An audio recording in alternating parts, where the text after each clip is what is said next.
조국! 반갑습니다. 저희 조국 사태 때 어떤 언론도 조국 편을 들어주지 않을 때 유시민 작가도 참전하기 전에 혼자 싸우다가 한 말이 있어요. 작용이 있으면 반작용이 있다. 이게 우주의 법칙이고 조국의 시간은 온다. 왔어! 제가 오래전부터 조국 대표 보면서 항상 해왔던 생각이 있거든요. 다 갖췄는데 딱 하나가 빠졌다. 그게 뭐냐? 야수성. 야수성 왔어! 조국 대표만 괴롭혔으면 여기까지 안 왔어요. 서울대 종신 교수를 날리고 2년 실형 때렸어도 교수만 계속 괴롭혔으면 여기까지 안 왔어요. 부인 4년 감옥에 보내고 의사가 됐는데 세상에 딸을 고조를 만들었잖아. 개놈 새끼들. 조국 혁신당 처음 등장했을 때 비례정당 1위도 하겠는데? 왔어! 부산 연설 때 민주화 운동 시절 이후에 봉인됐던 야수성, 각성됐다 본인이 느끼십니까? 저 스스로도 느끼고 있고요. 더 이상 선생도 아니고 학자도 아니고 교수도 아니고 민정수석도 아니고 장관도 아니다라는 생각을 하게 될 수밖에 없죠. 그럼 무엇을 할 것인가를 한 작년부터 아주 고민을 많이 했고 정치인 조국이 튀어나온 것 같습니다. 안철수는 부산을 대표하지도 대변하지도 못했고 그런데 부산 시민들이 조국을 발견한 거야. 그리고 조국도 다시 부산 시민을 발견한 거예요. 부산 지역 커뮤니티가 있지 않겠습니까? 거기서 조국이라는 애가 나타났는데 얘가 옛날에 그 조국이가 아니더라. 부산 초등학교 애들한테 유행어가 됐다. 니 쫄리나? 뭐. 너희들 쫄았지? 쫄리나?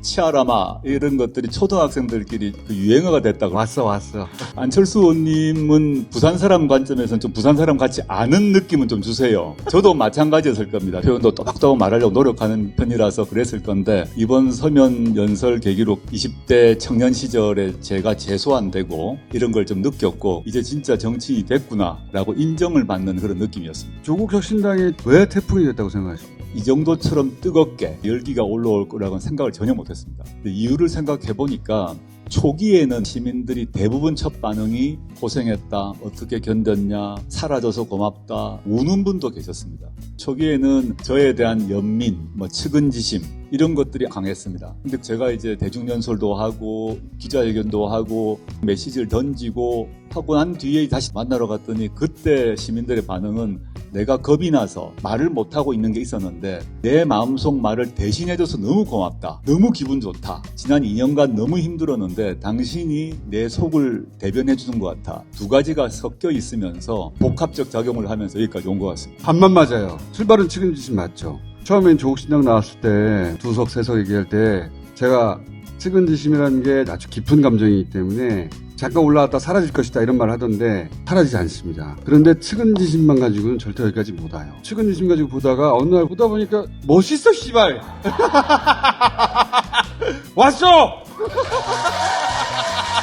폭발은 거기서 한 거예요. 이제 검찰 공약을 오랫동안 준비했고 검찰개혁은 제가 학자 때부터 저의 과제였고 민정수석 비서관으로 들어가면서부터 해야 될 이제 핵심적 과제였고 법무부 장관으로 간 것도 사실은 대통령께서 이어서 쭉 마무리해라 라고 하셔서 갔는데 대통령께서 후보 시절부터 저에게 일정한 또 메시지를 주셨기 때문에 저 나름 준비를 하지 않았겠습니까? 공수처 설치, 검경 수사권 조정, 그다음에 법무부 장관 되고 난 뒤에 수사와 기소 분리였거든요. 그런데 이제 조국 수사가 되면서 그게 다 깨지고 윤석열 정권 들어서서 수사 기소 분리는커녕 수사권 조정도 뒤엎어버리는 상황이 진행되었습니다. 제가 당하는 고통은 저와 저 가족이 개별적으로 감당해야 됩니다. 검찰개혁 1단계가 모두 원위치 되면서 가족 문제에 대한 고통 별도로 공적인 분노가 있었는데 이걸 풀어야겠다 마음을 먹었고 첫째는 미국에서는 이미 실시하고 있는 제도입니다. 기소 배심인데 지금 우리나라는 기소를 할 것인가 말 것인가를 검찰이 결정합니다. 검찰이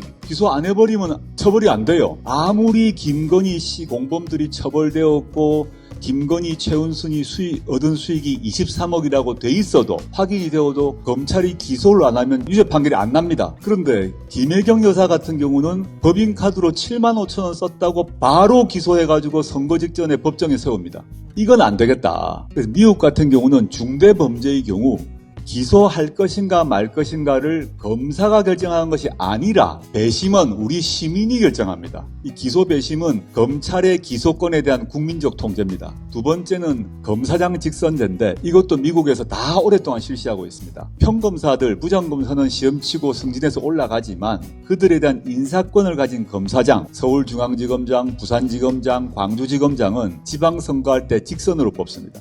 지금 미국에서 다 하고 있습니다. 그렇게 되면 뭐 서울중앙지검이든 어디든 간에 잘못된 기소를 했다. 다음 선거에서 그 중앙지검장을 우리가, 즉 국민이 교체를 할 수 있는 거죠. 자, 이 질문은 이제 마지막까지 계속 받으실 것이고 마지막까지 유권자들이 고민할 거예요. 민주당과의 관계는 어떻게 설정할 것인가. 그 문제에 대한 많은 분들이 저에 대해서 우려도 하고 악의에 찬 비방도 하는 걸 제가 많이 접했습니다. 민주당과 조국혁신당은 당연히 연대하고 협력해야 될 정당입니다. 근데 제가 창당을 왜 했냐라고 이제 물어보시는 분도 있는데, 첫째는 제가 민주당에 현재 부담되는 존재였죠. 민주당에 부담을 주기 싫었고, 민주당이라는 성곽 바깥에 진지를 마련하고 새로운 독자 영역을 개척을 해야겠다. 그래서 범민주 진보 진영의 영토를 넓혀야겠다라고 마음을 먹었습니다. 지금 보면 조국혁신당의 등장 이후로 거의 모든 여론조사에서 범민주 진보 진영의 파이가 커졌음이 확인되고 있습니다. 그 점에서 저는 민주당에게도 분명히 도움이 된다. 조국혁신당을 찍으러 비례 투표를 하러 오는 분들이 지국 비조 이렇게 하겠습니까? 더불어민주연합과 조국혁신당은 일정한 긴장이 있는 건 사실입니다. 총선이 끝난 다음에는 어떤 전국이 펼쳐질까요? 조국혁신당은 아무리 많이 받더라도 10+α 아니겠습니까? 기본소득당, 민주당 등과 함께 공동의 교섭단체를 만들 수 있다면 좋겠는데 그건 뭐 그 뒤의 일이고, 두 가지를 할 생각입니다. 조국혁신당은 검찰개혁, 기재부개혁 외에 기후 문제든 주거권 문제든 뭐 양육권 문제든 복지에 대한 새로운 관점이 있다. 이걸 알릴 생각이고, 더 시급하게 해야 될 거는 저는 윤석열, 김건희, 한동훈 등 현 집권 세력의 비리와 범죄에 대해서 알리고 단죄하는 일, 여기에 앞장설 생각입니다. 이제 엄마 시작하라!